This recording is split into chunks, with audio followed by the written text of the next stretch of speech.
Hello friends, आज की इस वीडियो में आपका स्वागत है।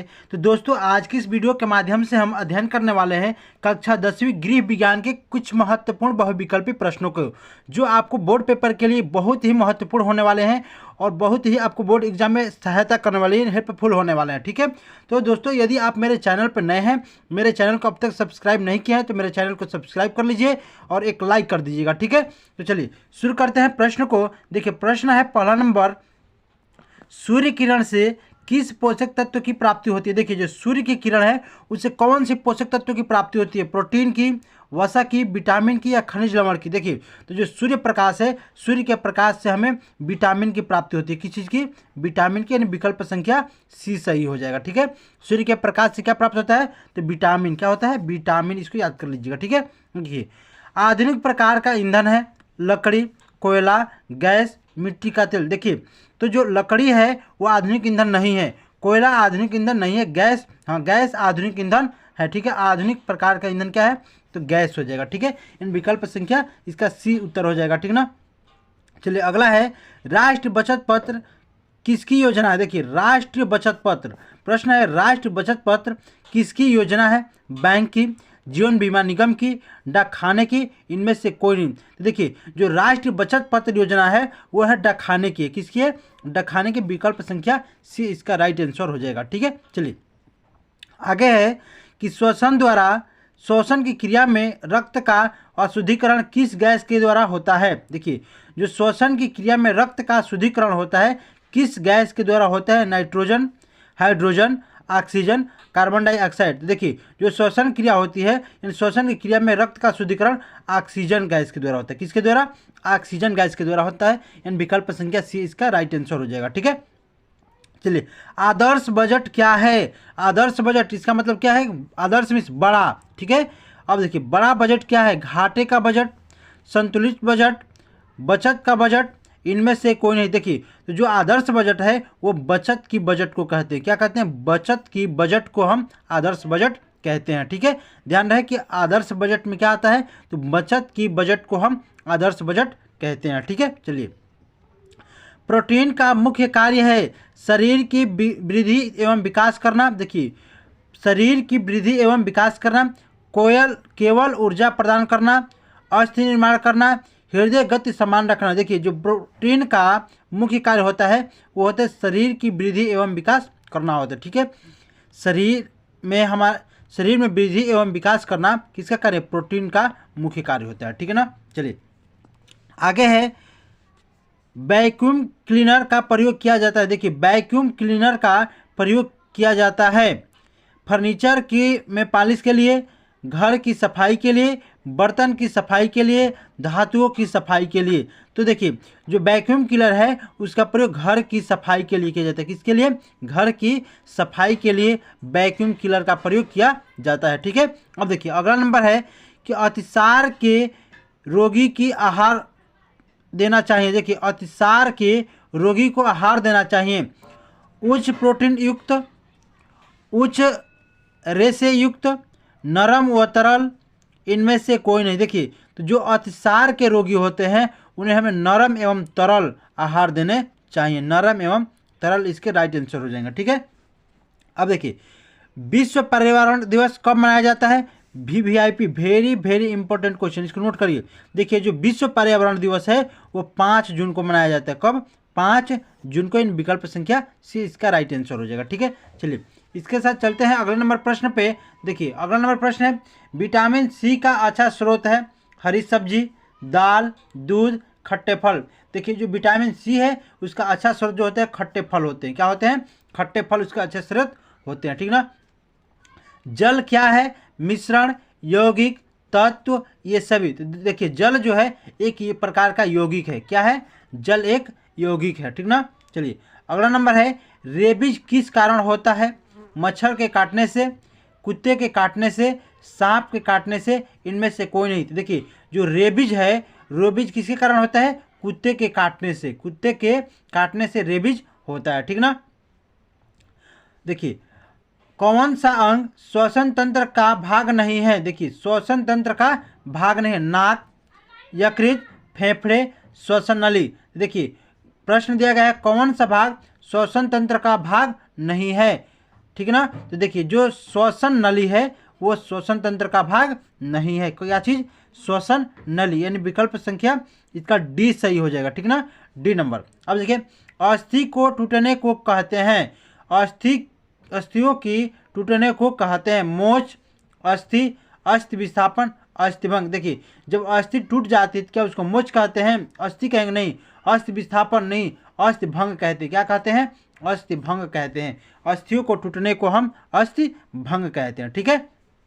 चलिए अगला नंबर है मासिक बजट बनाना आवश्यक है, क्यों? आय व्यय के संतुलन के लिए, आकस्मिक आवश्यक के लिए, मनोरंजन के लिए, बच्चों को शिक्षा के लिए। देखिए तो जो मासिक बजट बनाना आवश्यक है, क्यों? आय व्यय के संतुलन के लिए, ठीक है। इसका राइट आंसर ए नंबर हो जाएगा। आय व्यय के संतुलन के लिए मासिक बजट बनाना आवश्यक है, ठीक है। चलिए अगला नंबर है ऊर्जा का प्रमुख साधन है कार्बोहाइड्रेट, प्रोटीन, विटामिन, खनिज लवण। तो देखिए जो ऊर्जा का प्रमुख साधन है वो कार्बोहाइड्रेट है। क्या है? कार्बोहाइड्रेट ऊर्जा का प्रमुख साधन है। क्लियर है? चलिए अगला नंबर स्कर्वी रोग किस विटामिन की कमी से होता है? देखिए स्कर्वी रोग कौन सा? स्कर्वी रोग किस विटामिन की कमी से होता है? इसको इम्पोर्टेंट क्वेश्चन नोट करिए, इम्पोर्टेंट क्वेश्चन। देखिए जो स्कर्वी रोग है वह विटामिन सी की कमी से होता है। विकल्प संख्या सी राइट हो जाएगा, ठीक है। विटामिन सी की कमी से स्कर्वी रोग होता है। जल का रासायनिक सूत्र है, यहाँ पे बताना है जल का रासायनिक सूत्र है, यानी जल का रासायनिक सूत्र क्या है? HO, H2O, HO2, H2O2। तो देखिए जो जल का रासायनिक सूत्र होता है वो H2O होता है साथियों। क्या होता है? H2O। H hydrogen plus oxygen मिलकर क्या बनता है? जल बनता है, ठीक है ना। अब देखिए संक्रामक रोग फैलते हैं वायु द्वारा, जल द्वारा, संपर्क द्वारा, ये सभी। देखिए जो संक्रामक रोग होते हैं वो सबके द्वारा, वायु द्वारा भी, जल द्वारा भी और संपर्क द्वारा भी फैलते हैं, यानी कि इसका राइट आंसर हो जाएगा ये सभी। क्या हो जाएगा? ये सभी। चलिए अगला नंबर है पर्यावरण प्रदूषित होने का कारण जनसंख्या वृद्धि, आधुनिकीकरण, सामाजिक नीति रिवाज, ये सभी। तो देखिए पर्यावरण प्रदूषित होने के कारण देखिए जनसंख्या वृद्धि भी है, आधुनिकीकरण भी है, यानी आजकल जितने प्रकार के आधुनिक मशीनें बढ़ रही है सब पर्यावरण के कारण हो रही है, सामाजिक रीति रिवाज है, ठीक है। और तो इसका राइट आंसर क्या हो जाएगा? ये सभी। क्या हो जाएगा? ये सभी इसका राइट आंसर हो जाएगा, ठीक है। बजट बनाने से पहले आवश्यक है, देखिए बजट बनाने से पहले हमें क्या करना चाहिए? आय का पूर्वानुमान, आय का नियंत्रण, व्यय पर नियंत्रण, ये सभी। तो देखिए बजट बनाने से पहले हमें क्या करना चाहिए? तो आय का पूर्वानुमान होना चाहिए। देखिए बजट जब हम बना रहे हैं किसी चीज़ का तो हमें अनुमान होना चाहिए कि कहाँ से कितनी आय होने वाली है, ठीक है। उसके अनुसार हम बजट बना सकते हैं, ठीक है। यानी आय का पूर्वानुमान होना चाहिए। देखिए अगला नंबर है 5 किग्रा में कितने ग्राम होते हैं? तो भाई इसको हल करिए। देखिए 5 किग्रा में कितने ग्राम होते हैं? देखिए 1 किग्रा बराबर कितना होता है? 1000 ग्राम होता है, ठीक है। तो क्या कितना है? 5 किग्रा बराबर क्या हो जाएगा? 5 किग्रा बराबर क्या हो जाएगा? 1000 गुणे 5 बराबर कितना हो जाएगा? 5000 ग्राम, यानी कि इसका राइट आंसर क्या हो जाएगा? बी नंबर इसका राइट आंसर हो जाएगा, ठीक है। चलिए टाइफाइड के जीवाणु का नाम है, देखिए टाइफाइड के जीवाणु का नाम बताना है। देखिए जो टाइफाइड के जीवाणु होता है वो है साल्मोनेला टाइफी है। देखिए साल्मोनेला टाइफी क्या है? टाइफाइड के जीवाणु का नाम साल्मोनेला टाइफी, यानी इसका राइट आंसर सी नंबर हो जाएगा, ठीक है। अगला नंबर जल प्राप्ति का स्थिर स्रोत है। देखिए जल प्राप्ति का स्थिर स्रोत यानी अस्थायी स्रोत, नदियाँ, तालाब, झरना, ये सभी। तो देखिए इसका जो राइट आंसर हो जाएगा तालाब होगा। क्या होगा? तालाब। जल प्राप्ति का स्थिर स्रोत तालाब होता है, ठीक है। इसको याद कर लीजिएगा, इसको इम्पोर्टेंट क्वेश्चन में नोट करिए, इम्पोर्टेंट क्वेश्चन है, ठीक है। देखिए अगला नंबर है पौधे वायुमंडल का शुद्धिकरण करते हैं नाइट्रोजन द्वारा, ऑक्सीजन द्वारा, कार्बन डाइऑक्साइड द्वारा, जल द्वारा। देखिए जो पौधे वायुमंडल का शुद्धिकरण करते हैं वो किसके द्वारा करते हैं? ऑक्सीजन के द्वारा करते हैं। किसके द्वारा? ऑक्सीजन के द्वारा वायुमंडल को शुद्धिकरण करते हैं, ठीक ना। अब चलिए पोषक तत्व नष्ट नहीं होते। देखिए पोषक तत्व नष्ट नहीं होते कैसे? भूनकर पकाने से, पानी में उबालने से, तलने से, भाप द्वारा पकाने से। देखिए जो पोषक तत्व है भाप द्वारा पकाने से वो नष्ट नहीं होते हैं, ठीक ना। इसलिए हमें भाप द्वारा भोजन पकाने चाहिए, ठीक है। देखिए अब अगला नंबर है बेरी बेरी रोग किस विटामिन की कमी से होता है। देखिए बेरी बेरी रोग किस विटामिन की कमी से होता है। Vitamin A, vitamin B, vitamin C, vitamin D. देखिए इसका राइट आंसर जो होगा विटामिन बी हो जाएगा, यानी बेरी बेरी रोग विटामिन बी की कमी से होता है। ठीक है, चलिए अगला नंबर है निम्नलिखित में से कौन सा पदार्थ रासायनिक निःसंक्रामक नहीं है। देखिए निम्नलिखित में से कौन सा पदार्थ रासायनिक निःसंक्रामक नहीं है। चूना, ब्लीचिंग पाउडर, पोटेशियम परमैंगनेट, जलाना। देखिए जो है रासायनिक निःसंक्रामक नहीं है वो है जलाना। क्या है? जलाना। जब हम किसी चीज़ को जलाते हैं तो वो रासायनिक निःसंक्रामक नहीं होता। ठीक है। अब देखिए घर पर वस्त्र सिलने से बचत होती है।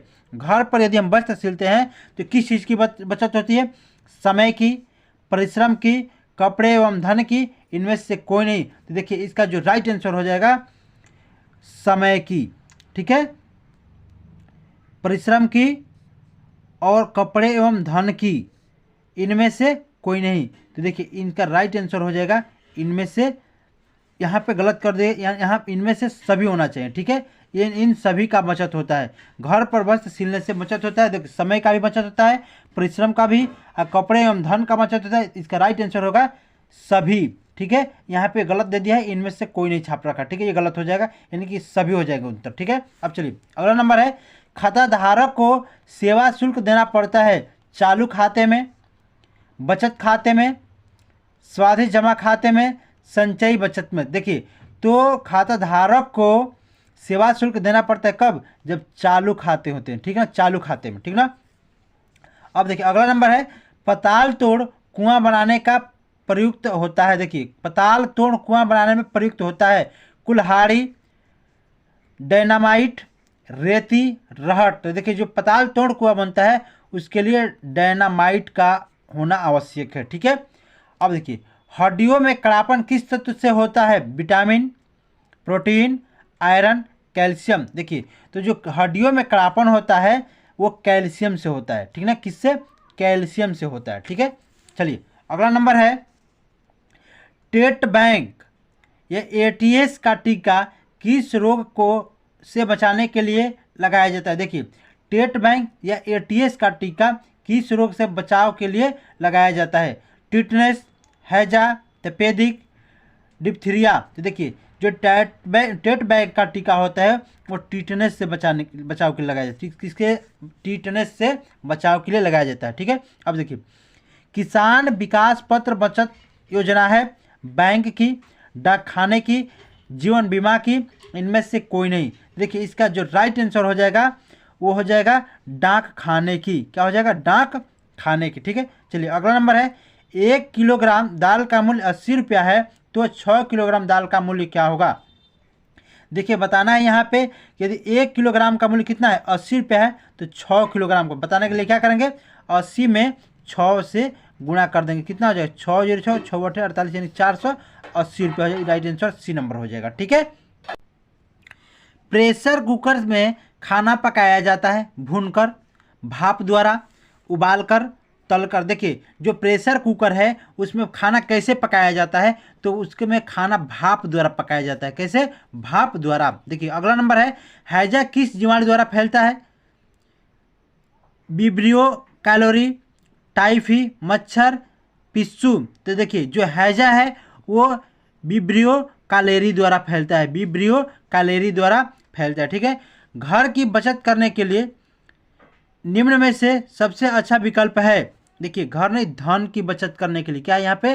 धन की बचत करने के लिए निम्न में से सबसे अच्छा विकल्प है डाकघर, बैंक, ए और बी दोनों, निजी एजेंसी। देखिए डाकघर इसका राइट आंसर हो जाएगा। ठीक है, क्या होगा? डाकघर में हम धन की बचत कर सकते हैं। ठीक है। अब देखिए अगला नंबर है बर्फ की टोपियों का प्रयोग कब किया जाता है? तीव्र वेदन में, सिर दर्द में, तेज ज्वर में, मोच आने पर। देखिए जो बर्फ का टोपी का प्रयोग किया जाता है तो वो होता है तेज ज्वर में, यानी जब तेज बुखार होता है तब हम बर्फ का टोपी का प्रयोग किया जाता है। ठीक है। अब चलिए किसी शुभ अवसर पर दिए जाने वाला चेक कौन सा चेक कहलाता है? देखिए यदि आप किसी को शुभ अवसर पर चेक देते हैं तो चेक कौन सा कहलाएगा? उपहार cheque, traveller cheque, cross cheque, order cheque. देखिए इसका जो राइट आंसर हो जाएगा उपहार चेक हो जाएगा। क्या हो जाएगा? उपहार चेक। यानी किसी के शुभ अवसर पर हम चेक देते हैं उसको हम क्या बोलते हैं? उपहार चेक बोलते हैं। ठीक है, इसका राइट आंसर विकल्प संख्या ए हो गया।